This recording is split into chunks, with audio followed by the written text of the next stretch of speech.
Hirokazu Nasa. He shares his story of how everyone made fun of him by linking him to NASA itself. Not the most tragic backstory, but we'll roll with it. He spent most of his teenage years and childhood training his mind and body to its absolute best. On his way home, Nasa sees a redhead and has a Bollywood moment where a guy decides she is the one without knowing a single thing about her. Nasa then gets hit by a truck. Sorry, I skipped a few details. Nasa is so amazed by her beauty that he reaches out to talk to her and then gets hit by a truck, just to clarify. And no, don't get your hopes up, it's not an isekai for once. Hey! Nasa lays on the snowy ground, bleeding excessively, as one does when they get hit by a truck, as he sees the redhead girl, who is also bleeding, mostly because she got in the way from pushing him. She tells him that he's not going to die, and then leaves. I mean, yeah, she just leaves, like that. That's it. Nasa lays there for a while, unable to move. But then his simp instincts kick in so hard that the man gets up and starts searching for the girl while his head is literally cut open. He eventually finds her, and she is impressed to see that he can still move after getting hit by a truck. I mean, yeah, she pushed him out of the way. But still, I mean, you know, it's impressive. Also, how is she walking? Nasa has a small interaction with her before confessing his love to a girl that he literally just met. There's no way she would accept, right? I mean, there's no way that a guy named after a space organization could find love before me, right? I mean, you wouldn't think. Not only does she accept, she proposes to do so only if Nasa agrees to marry her. 10 minutes in, and I can already sense logic fading away, and my sanity slipping. And also my ego. Before anything develops here, Nasa loses consciousness, wakes up in a hospital, loses his chance at university, and spends the next year working like a machine. He now rents an apartment. Case in mind that the girl has not come in contact with him this whole year, but then one merry day, pops up out of thin air and introduces herself as Tsukasa. She enters his room, doesn't really say much, and just hands the guy a marriage registration. I wish it was that easy. You don't really see much hesitation in Nasa here, as he hurriedly signs the document and they turn it into a legal body in what must be record time. And there you have it, folks! Two people who have seen each other twice and are now married. Still much more logical than girlfriend. Back home, Nasa is still pretty stoked about his new marriage, which he should be, because he might as well have married a serial killer for all we know. However, Nasa's biggest worry is how the two of them are going to fit on his small bed. So much so that he starts trying to figure out formations. By the way, Tsukasa just stands and watches Nasa as he thinks of ways they can sleep without knowing she was watching. And after being unable to come to a conclusion of how they were going to sleep, the couple heads to buy a futon, and Nasa seems to have a very unhealthy amount of information on how each futon feels. Very sus, my guy. Despite the fact that they are now married, Nasa is still very shy when it comes to things like holding Tsukasa's hand, which is very sweet. Or not. I don't know what to say about this relationship. I don't even have experience with a real relationship. Have I made that point clear? So now that futon is out of the way, they head out to buy pajamas, underwear, probably condoms, some diapers while they're at it for their future kids, of course. Wait, what, huh? What were you thinking? What, huh? In the end, they decide to sleep separately, which is, you know, I guess normal in their circumstance. Well, nothing about their circumstance is normal, so I don't think I can really judge. Wait, Tsukasa is pulling Nasa's blankets despite sleeping separately. Okay, now that's definitely a couple thing. I would know because I'm very experienced in relationships. Have I made that point clear? Morning comes up and... oh, when did I start watching Food Wars? Wow, turns out Tsukasa's a pretty good cook. Nasa, you scored big, man. They then head to a bathhouse that Nasa regularly uses since they don't have a bath in their apartment. There we meet Kaname, who starts poking fun at Nasa for being a pervert, not realizing that the girl he has brought with her is his wife. Poor Kaname. Upon learning about the marriage, she doesn't have much of a reaction, like, she goes, "What?" Anyways, congratulations.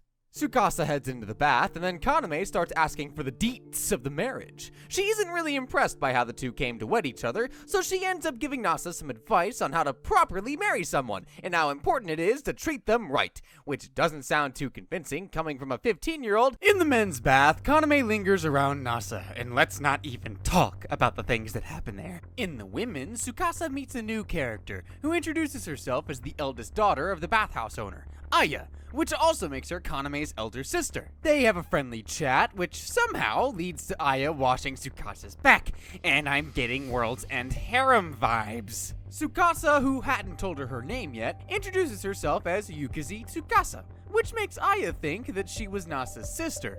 Okay, so basically the whole point of this episode, it was to establish a scenario where Aya thinks Tsukasa is Nasa's sister, so in her head, she can still hit on Nasa, and Nasa, who thinks Aya knows, freely talks back to her, making Tsukasa a bit jealous in the process. Yeah, this is sounding like anime. Here we see Tsukasa alone at home, wondering about what she can do to impress Nasa, who she thinks is already perfect enough. Just as she is thinking, someone rings the door and we then see Chitose, who seems to be Tsukasa's sister. Her sister tells her that she is here to pick her up, but Tsukasa tells Chitose that she is married and low-key tells her to piss off. Chitose just sits on the stairs crying before being comforted by Nasa, who she doesn't know is her sister's husband. She ends up revealing that she is there to get her sister back, even though they are not blood-related, which is a weird thing to bring up in conversation to a stranger. But then Nasa reveals his plan to propose. So yeah, that made her feel better. Just as they are talking, Tsukasa calls out to Nasa by saying, "Darling," like she always does, and Chitose realizes in that moment that Nasa is the husband. Chitose then bursts into anger and kidnaps Nasa and takes him to her mansion in an attempt to convince him to divorce. Not sure how that works. Her attempt to convince is basically creating tabloid pictures of Nasa, defaming him, driving his reputation to mud, and leading his marriage to divorce. For a comedy anime, this idea sure isn't that jolly. While this is all happening, Nasa manages to escape and finds himself in a room that has Tsukasa's smell. There, he sees a moon rock inside a glass box. Yes, it's a moon rock. A rock from the moon itself, which has been preserved using nitrogen gas to prevent oxidization. This is already too much chemistry. One of the mansion's maids, Charlotte, located Nasa and starts swinging at him with a sword, but accidentally ends up damaging the glass. Nasa fixes it in time, and while doing so, Chitose realizes that he doesn't know anything about Tsukasa's past. After this, Tsukasa arrives at the mansion, takes Nasa away, disregards the tabloid that was faked, and takes him to a church, and they properly marry. I know, because, it's a kiss. Now, I know that's a kiss because I'm a professional with relationships. Have I made that point clear? So turns out Tsukasa's actually quite the movie nerd. No, I mean really. First 4 minutes of this episode is her talking about the beauty of movies. I don't really blame her because Nasa hasn't watched Star Wars apparently. And neither have I, but I can talk like I'm judging him because he's not real and I am, I think. After finding out about his wife's craving for movies, the couple head out to buy a TV. And then we move on to another bath routine and a swift lesson from this kid about marriage life. Nasa is concerned about the next phase, which is, drumroll please, I did it myself. The ring! It's the ring. He tells Tsukasa that he won't be home until 9 since he has work. Finally, something normal in his life. They head to the park where they just sit.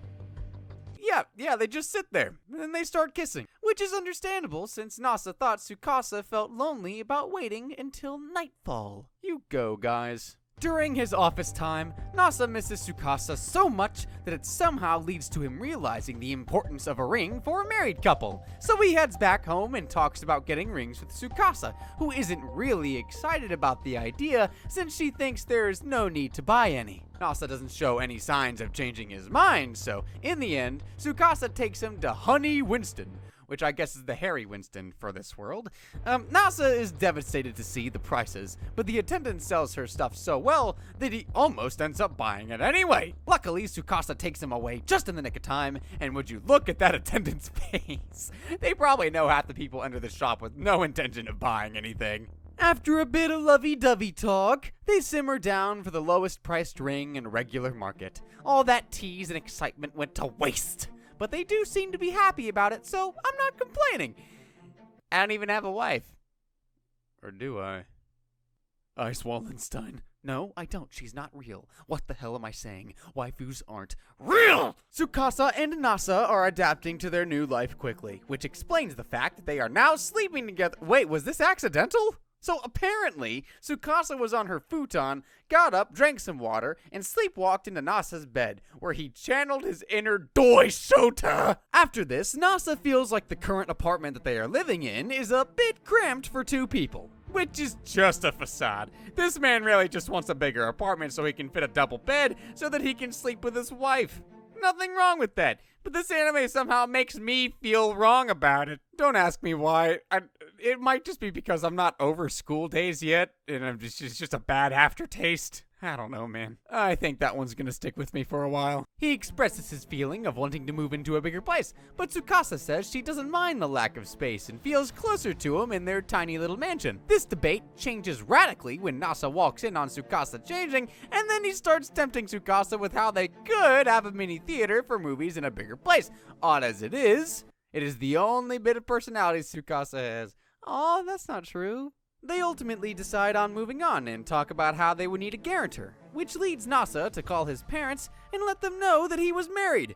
Really, dude? You hadn't told them earlier? Nasa's mom instantly understands that he is in need of a guarantor and tells him that she will agree only if he formally introduces Tsukasa to her. Wait a minute, am I the only one noticing that Nasa has a picture of a panda for his mom? In the end, they decide to visit his parents anyway. Just to clarify, all of this discussion is happening in a park, which is kind of like a spot for these two, and a spying spot for these two. So yeah, Chitose knows literally every major decision Nasa and Tsukasa are taking. Nasa explains how his parents' place is a bit far, so visiting them would be a good chance for their honeymoon. Tsukasa agrees and asks for a camera, which magically appears for some reason. Don't ask me why, I just work here. She tells Nasa that she wants to take a picture of them every day, and Nasa attempts to do the same. Except for the moment he clicks her photo. A new fetish develops inside of him, which is good. If you ever decide to simp, make sure it's for your wife, guys! The couple then boards a bus and depart for their parents' place. And yes, Chitose, who has taken upon herself to be the Joe Goldberg of this anime, follows them and keeps yelling that she hasn't approved of their marriage. Chitose keeps tailing them, hoping for a narita divorce, which has something to do with couples divorcing each other during their honeymoon for the stupidest of reasons. In the case of the Yuzakis, every little incident seems to be bringing them closer together instead. Unable to process this lovely time, Chitose then confronts Tsukasa and directly asks her why she is being the way that she is, and that it's not normal for her to do this.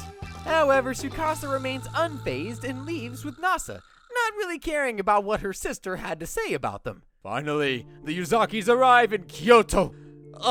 Kyoto, the magnum opus of Japan. Here are a few ground rules about Kyoto you might not have known. It is the school trip episode for every anime. The female protagonist wears a yukata, and literally everyone who walks here blushes.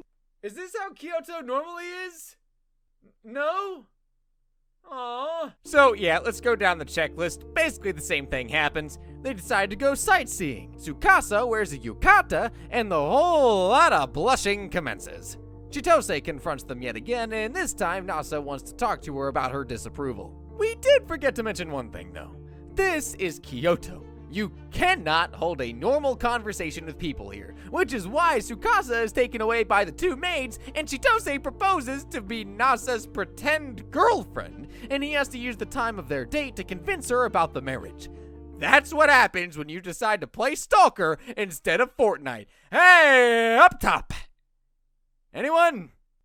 Pickers? Nasa's little date with Chitose comes to a quick end when Chitose loses her patience and starts yelling how she knows Tsukasa better than he does, and that he shouldn't be married. But my man is no loser. He starts to talk about mathematical theories and principles of probability to explain just how lucky he was to meet Tsukasa. And if there's one thing I know, you don't debate with math nerds. They inhale some next level stuff. Inhalers. Nasa returns back to his wife and explains that he doesn't know if he was able to convince Chitose, but I'm pretty sure he was actually, because what's the point of being the main character if your speech doesn't influence people?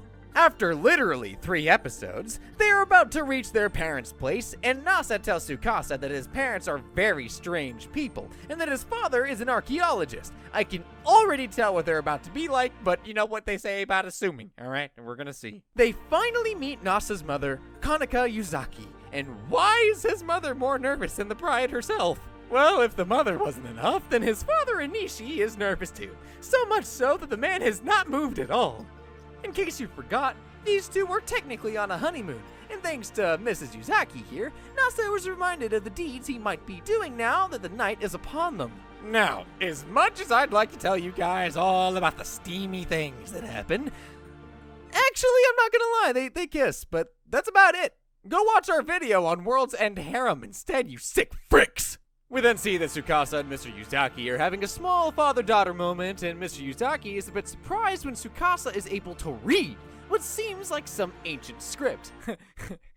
Whoa, she can read? Frackin' dang it. Adding to this context, Nasa and Tsukasa go sightseeing, and Tsukasa seems to know an awful lot about history despite showing little interest.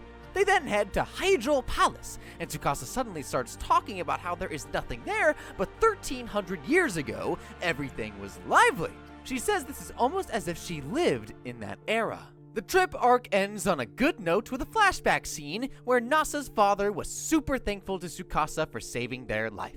They finally leave with all the approval they needed for marriage. Upon returning, we see that the apartment Nasa lives in got burned down. The whole building is destroyed. And why doesn't he seem more concerned? I mean, I get it, he's a minimalist, but dude, at least have a worried face or something. Even Tsukasa doesn't seem to really care about the literal destruction in front of her and is having a monologue about how cool her husband is. Since they needed a new place to stay for a while, Kaname's family from the bathhouse offer them a small spare building to settle in until they find a new place. Aya, the older sister, the same one who has a crush on Nasa, is pretty happy about Nasa and Tsukasa moving in. Well, I mean, she's happy because she thinks Nasa and Tsukasa are siblings still, but okay. As Aya and Nasa are talking about settling in, Aya's mother and hola mama! Nope, no, I have to stay loyal. What's wrong with me? Anyway, Aya's mother swoops in and starts babbling about what a wonderful couple Nasa and Tsukasa are. You can imagine Aya's shock here. Let's not dive into that one either. While doing their laundry, Nasa notices Tsukasa in a tracksuit and informs the audience how it is unusual for her to wear those. Tsukasa then explains how she lost some clothes in the fire and that her only underwear left is in the laundry. So yeah, she's going through a rough time. I really had no idea how Nasa would react to this situation, but he certainly did not disappoint. When he clicked a picture of her in the tracksuit, my man showed how cultured he is. Later, they decide to go shopping, and as expected, they go to the lingerie section. Okay, on their way back, Nasa is still wondering about his wife wearing underwear, and asks her if she'd let him see her in one. Sometimes I need to keep reminding myself that these two are married. With each passing minute, they're starting to seem like more and more of a couple, I think. I wouldn't know. I'm not really that well versed in relationships, if I haven't made that point clear. Tsukasa is showing off what a great cook she is when Kaname drops by and leaves a melon for them to eat. For some reason, I thought this would lead to something naughty, but no, they just sit and eat the melon. I haven't gotten over World's End Harem either. All of these ecchis are poisoning my brain. Nasa gets a call from his former landlord about checking out a new place that he's built, offering him the same rent to move there. However, the couple ends up entering the wrong building and comes across a luxurious apartment. After having a rather great experience inside the place, Tsukasa tells Nasa how it didn't matter how big or small their next apartment would be because both of them would be the same with her husband. Oh, that's too sweet to make fun of. Since Tsukasa and Nasa got a place thanks to Kaname's family, she felt the need to repay Kaname and offers to help her with the bathhouse. While cleaning, Kaname and Tsukasa do a lot of tweaks and innovations inside the bathhouse, which made the overall business run a lot smoother. Kaname then explains that it was Nasa who helped them with those tweaks, saving their family business in the time of crisis. During dinner, Tsukasa notices that they ran out of curry powder, and so the couple head out to get some. While returning, Nasa takes on Mrs. Arisugawa's advice and takes the route through a quiet park. There, he embraces his wife and asks her if she was happy with him, to which she hugs him back and says it is bliss.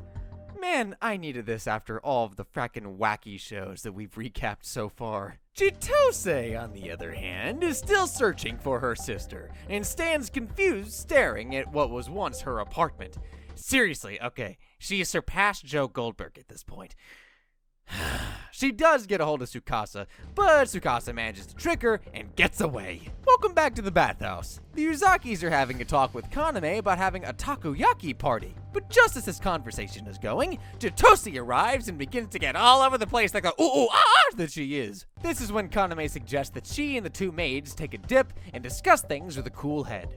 Remember, boys, this is the closest thing that we'll get to a hot spring episode. Beggars cannot be choosers. And honestly, I didn't want to soil this show with a hot springs episode anyway. I know. Call me a fraud. One thing leads to another, and Aya comes out of nowhere, starts explaining how she sucks at cooking, and kind of implies that she contributes absolutely nothing to the family. Ultimately, they end up having a takoyaki party, and just look at how happy everyone is. Man, I sure hope nobody ruins the— Of course they do! Of course they have to ruin the mood! So Aya gets up and starts talking about how it takes more than just a good cook to be a wife. Big words coming out of someone who has done nothing but talk! I guess her idea of a good wife is a gamer, since she pulls out Street Fighter V, which is actually kind of cool. Everyone in that room is so enthusiastic about gaming that they end up proposing the idea of holding a tournament with a prize. The prize is a favor that you can ask from Yuzaki Nasa, and this maid keeps implying that they can ask for anything physically possible. Yeah, we know what you mean, you don't have to keep saying it. In the end, the last two contestants, Tsukasa and Aya, end up fighting to a draw, and at that point, no one cared about the prize. So much for making us think anything physically possible was about to happen. So yeah, takoyaki it is! Yay!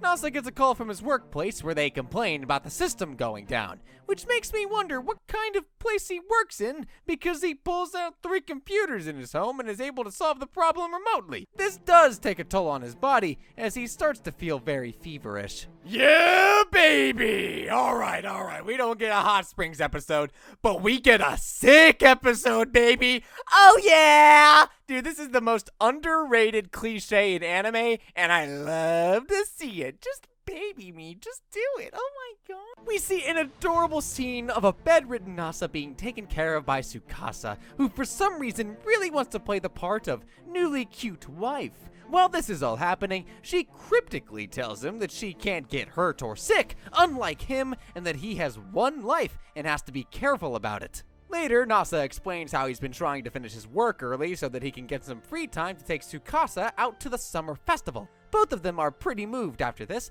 and a lot of smooching happens, but Tsukasa tells Nasa not to get carried away. Nothing much happens in the festival itself, aside from a lot of wholesome moments with fireworks going off, being in yukatas, having a good time. Don't get me wrong, I'm not complaining. This is exactly what I'm looking for. Wholesome, slice of life, not any ecchi or frackin' MK viruses or spaghetti monsters. It's just 2 people having a great time. And yeah, sure, we don't get a beach episode or a hot springs episode, but you know what? Even I need a break from that every once in a while. Alright?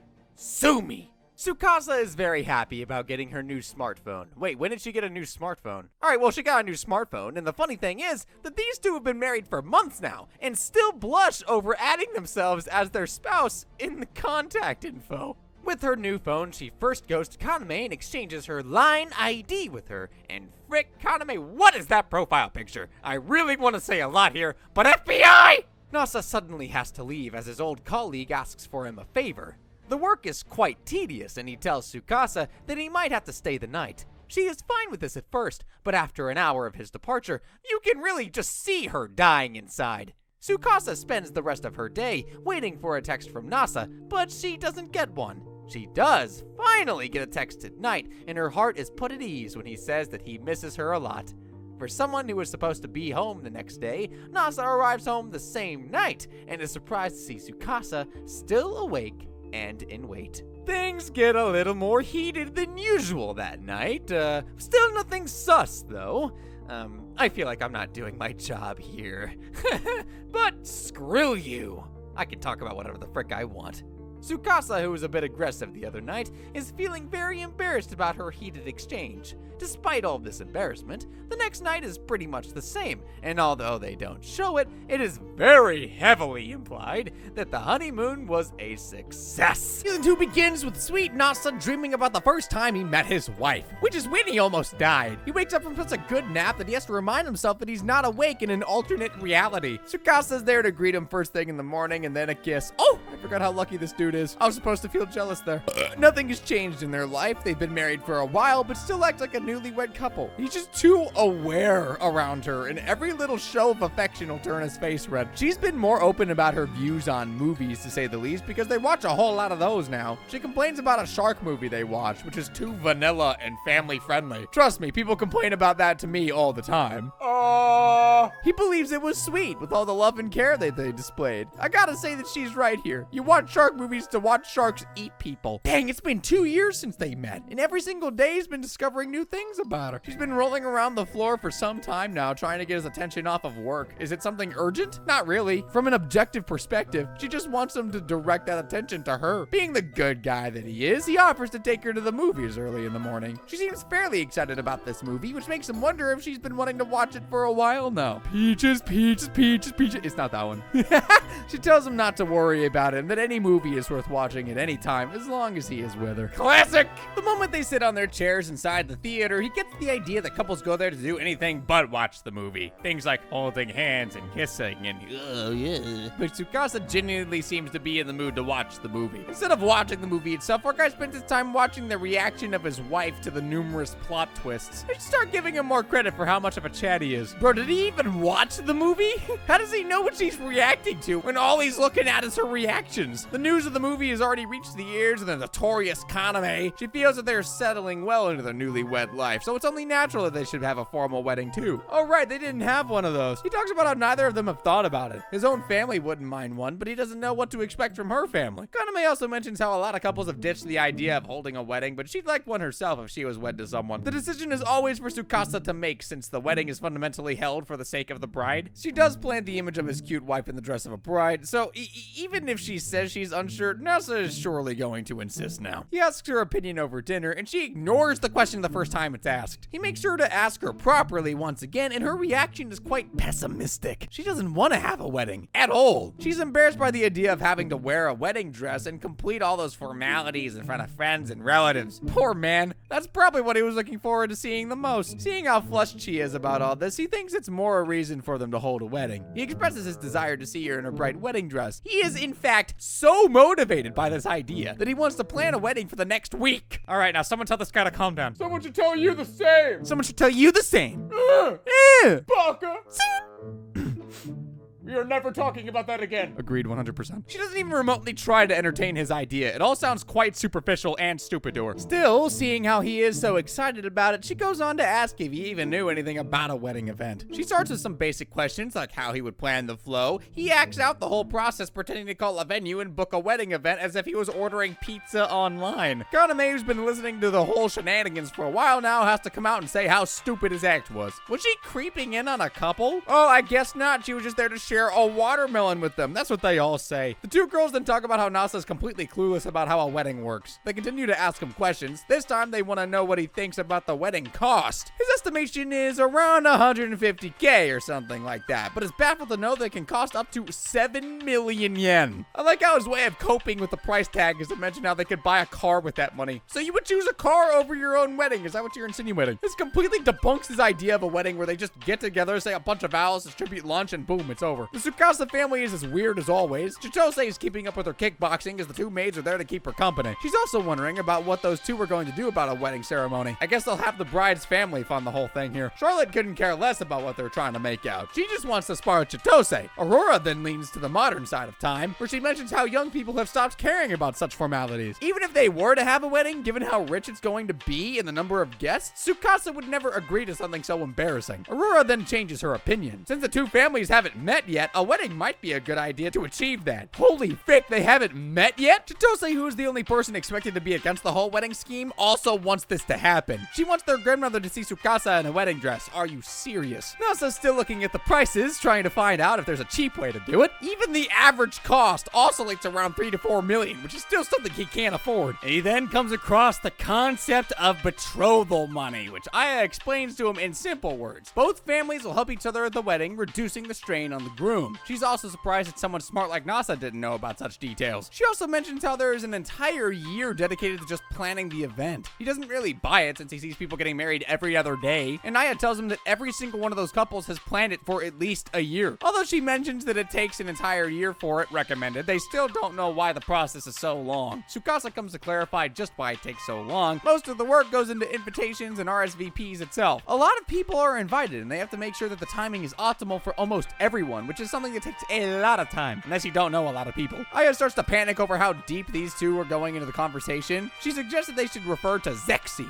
the wedding magazine that works as a guide. So they head over to the store and get themselves a copy of Zexy. They stop by a park to discuss their own views on it, and she's still reluctant to the idea of getting married. She wants to focus on the little things that they share instead of holding a big event. And that was somehow enough. Marriage is off now, and they bought that Zexy for absolutely no reason. So the second episode starts, and Nasa's still hit by the reality that despite being married, they have not held a wedding yet. Kaname is the one to plant the idea in him, but none of his entourage other than Tsukasa have any idea about the wedding. So when the expert says that they don't need one, they skip it for now. We continue our story with Tsukasa, who is now taking online lessons on mathematics. As one way to torture yourself, Nasa picks up on the material that she's watching and points out the faults in them. She wonders if he has always been like this and gave his teachers a tough time when he was in school. This brings us to teacher Yanagi, who is worrying about how her class average has been dropping. Seeing the poor results of her students, she can't help but remember the one who was single-handedly making this class look good. Of course, we're talking about good old Nasa here. She reflects on her life as a teacher, and it's not the best one can hope for. She's riddled with work on and off the school, and the pay is not particularly satisfying either. I mean, they're a teacher, after all. Taniguchi is one of the many teachers in her department, and he asks her out to the amusement park. She turns him down, not because he isn't good-looking or anything, she just doesn't have time to think about it. Fate must have been kind to Yanagi that day. She meets the one person she is feeling optimistic about. She bumps into Nasa while at the store, and they exchange their greetings and quickly catches on the ring in his hands. He proudly tells her that he is married now, which gives her all the wrong ideas. She starts to wonder if he ended up becoming a delinquent and was forced into marrying a manipulative woman. Since she's so worried about him, she urges him to take her to his place just so she can see the bride. They arrive in a strange fashion. Tsukasa was not expecting a guest at all. As for Yanagi, she wasn't expecting him to bag a cutie like her. He takes it upon himself to introduce the two of them, and Yanagi is constantly poking him about how cute she is. Even with all the beauty and manners Yanagi is not completely sold on, she wants to know if Tsukasa is hiding any weird secret against the clueless Nasa. Her thoughts are interrupted by her rumbling stomach, and they insist that she join them for dinner. Even her cooking is as impressive as it can be, which swings her back and forth between the fact that Tsukasa is a good wife or a bit too good to be true. The problem is with their age. She thinks it's simply too early for them to be married. Although the interaction between Nasa and his wife changes her perspective, at least momentarily. She relates it to the bowl in her hand and why it tastes so good. It's the love ingredient that Tsukasa is so full of. As his teacher, it is natural that she wants to know more about his future plans and if he wants to continue his education. Nasa is well aware that he could get into any college he wants or get a better job and earn more. However, his priority is to spend as much time as he can with his lovely wife. He tells her that he doesn't want to tire himself out thinking about the future and wants to enjoy the present as is. Sensei leaves the place with a completely different mindset as she thinks about what he said. She didn't realize up until now that life is supposed to be about being happy.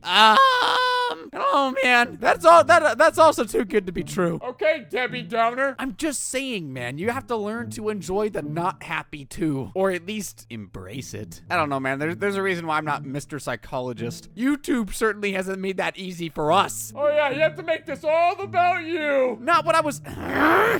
Too easy. So the obvious response here is to give Taniguchi a call. So are we really about to see a grown couple head to the amusement park for their first date? I mean, I'm all about it, but people tell me I'm weird, so you're gonna... Well, people would be correct. The girls get a rather strange customer in the bathhouse. He enters wearing a white suit and super shiny shoes. Even his voice is intimidating, as he asks if a dude named Nasa is there. The way he asks for Nasa is rude. As such, Tsukasa refuses to tell him anything about him. She even calls him a punk kid with no manners. Kaname is scared of the tone Tsukasa's using because this guy very well is the Yakuza. You'll get him next time, man. The Yakuza. But she isn't afraid in the least. The only thing he can do there is pay pay for the bathhouse and use their services, or leave. They exchange other customer information while going on at each other's faces. Nasa arrives and calls out the dude as Jinga, or Ginja, or Ginga, or Jenga! you know what? I like that one. And he turns back to address him as big brother. So this giant is the little brother? He bows his head down to him, and Nasa tells him that Jenga is his cousin. We're actually calling him Jenga? Yeah, why not? I like your thinking. Of course, 17-year-old Jenga asks him about the red-headed lady, and it is a major shock when he realizes that she is his wife! He properly apologizes later, but Tsukasa still has a sour expression on her face. Nasa has to talk on his behalf and convince them that he's not a Yakuza member and just a high school student. Jenga's a big fan of his elder cousin. He's somewhat like a role model to him, since he's been helping with all kinds of school activities. The fact that Jenga's a student council president says a lot about how Nasa influenced him. All that aside, Jenga has to address the elephant in the room. Him. I'm kidding.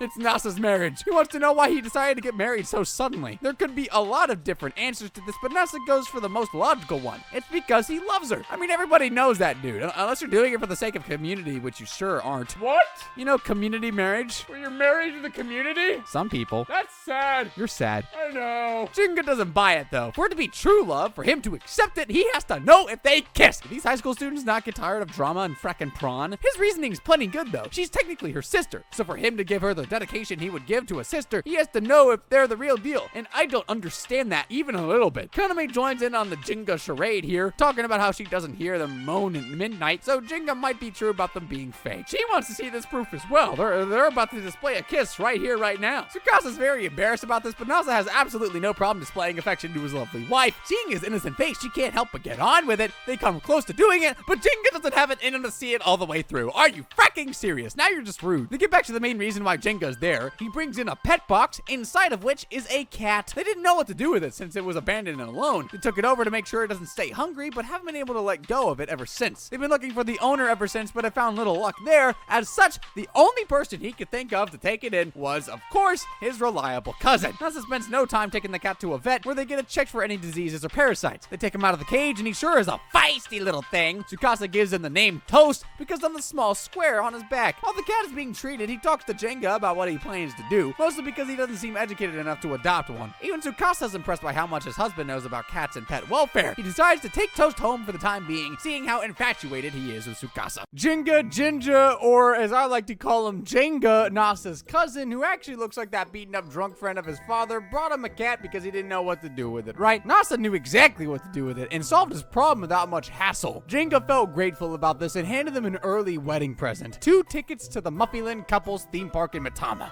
His expression is a bit sus, though. I'm not sure this is an innocent theme park. Nasa's already been there twice when he was a kid. I guess his parents didn't have the best time in this theme park either. Since he's already been there, she suspects him to know all the tips and tricks to make the maximum amount of satisfaction from it. She goes to the bed in an instant, excited for the next day, which makes him nervous about if he can actually show her a good time at all. Everything is extra sparkly and cute in the amusement park. Tsukasa's already mesmerized and they haven't even entered yet. It starts to rain and she puts on a very particular raincoat. It's okay, mate, you can get a nosebleed. She's your wife. Surprisingly, Tsukasa's whole entourage is there too. All 3 of them. Don't tell me this is where they're gonna end up having that wedding, man. It doesn't take Chitose longer than a second to notice that her sister and her wimp of a husband are there too. She doesn't approve of this, which makes me wonder when she's going to actually accept the fact that they're married. Like, no one cares about your opinion. 2 maids make a judgment call. Instead of having fun on their own, they're going to follow the 2 and see how they flirt with each other. Really? You spent all that money to go there and you're not even gonna ride any rides? I guess it doesn't actually happen since they ride a roller coaster and our couple are already inside a horror house. Yep, that's what I thought. Nasa isn't scared in the least. He's too aware of what his wife's reaction's going to be like since he wants her to have a good time. He looks at her face every time something significant happens to see if she's impressed by it. The next stop is the sci-fi themed room Sagittarius, based on a movie about space. Tsukasa knows most of the Easter eggs and references inside the place. The ride that they had was so good that she wants to go back and do it again. Is every single character in the show inside a park? It was her family first, and now Yanagi-sensei's there too. Nasa asks if she's there with her partner too, which isn't quite the case. It seems like Taniguchi got his date after all. She still wants to believe that Taniguchi looks like her boyfriend from a distance, even though he's not. Tsukasa finds it hard to believe that she would just come to a couple's amusement park with a dude that she's not even interested in. The way Yanagi talks about this other teacher is way too sweet. It's almost how you describe your partner. Tsukasa picks up on her cluelessness and calls it a rom-com situation where Taniguchi is that desperate, cool protagonist. She feels like they should not be on her way and quickly pulls Nasa away. She also tells him that Taniguchi probably lied to Yanagi about winning the amusement park tickets. He bought it and lied to her on purpose to make it seem like he's not that interested either. The amusement park is his cue to catch Yanagi off guard. Also, there's a logical way of looking at it. The only reason a guy would invite a girl to an amusement park is because he likes her. Nasa mentions how Yanagi-sensei doesn't have a clue at all. She really does believe that they're coworkers just hanging out. Long story short, they should just leave the two be and focus on their little date. The next stop, unfortunately, is the same one that Yanagi and Taniguchi were thinking of. So whether they like it or not, they will be observing those two from a distance. The focus especially is on Taniguchi, who has been keeping a poker face throughout all this. You can see that he wants to make a move or two, but is too shy to do so. He tries to reach his hand out, but pulls it back in embarrassment almost soon after. This was supposed to be the two of them enjoying their time, yet some things have changed and both of them are more interested in knowing what Yanagi's love story is going to be like. Taniguchi isn't exactly making any bad moves here, but their perception of Yanagi is that of a dense person. She isn't that defensive, but just too clueless to understand what poor Taniguchi is trying to do. His efforts pay back when Yanagi herself initiates things. They hop on a ride and it's too scary for her to sit there by herself, and so she wants to hold hands with him. Well, at least that is until the ride's over. Not like she wants to hold hands for as long as they're here. She might just be saying this because she's genuinely scared, but it doesn't matter to Taniguchi. He sees this as a clear win. Nasa and Tsukasa are happy about it, but there's still a lot of work to do and a lot of activities on their list. Maybe focus on your own activities now? The ride is over in like 2 seconds and things are back to square one. They're no longer holding hands and Taniguchi's running out of options. He stands there wondering if it's a good time to confess, but the atmosphere doesn't feel right. It doesn't get easier for him when Yanagi asks him why exactly did he invite her. This is also a chance for him to just come out and say that he likes her since she's the only one who was so insistent on knowing. He prepares to go in for the kill, but then a girl asks the same thing to her partner and tells her the same thing Taniguchi was about to say. This puts him in a difficult position because she's now anticipating him to say that he likes her. The element of surprise is lost. They continue to say the most obvious things, the same stuff that Taniguchi was hoping to hear. Yanagi is also paying good attention to what they're saying, so there's that. Fortunately for him, she was not paying attention at all. Her mind is still stuck on how lucky he was to win those tickets like that. They continue to move on and Taniguchi doesn't move forward with his moves. He doesn't go down the bar, but his chance to move up was wasted. They see a huge crowd gathering around. A couple is getting married. A wedding's happening right there inside a theme park, and all Taniguchi can think about is how they're going to do a lot better than he is. He starts to draw some really good perceptions about how they dared to go through all that. It gives him a sense of encouragement, a boost for him to try and reach Yanagi the way he should. He then musters enough courage to ask her out for lunch, and our main couple also feels like it's a good time to go and grab some lunch. Let me guess, Chitose and the gang are also going to feel like grabbing lunch now. Oh, no, they just want to follow. I guess, sure, that works too. The lunch they're talking about is an entire buffet. Following them there is going to be suspicious, and so Chitose and the gang put on the most sus-looking masks. Nasa and Tsukasa have a whole competition planned where each of them will choose a platter for themselves and see who has the better taste. He comes up with his choice and then compares it to hers, then decides he should take a better look. The hunt for Yanagi and Taniguchi is still on as they spot the two once again. The fireworks go off and Taniguchi realizes that it's now or never. He has to make a move, and she makes sure to give him all the edge he wants by asking if he wants to marry her. What?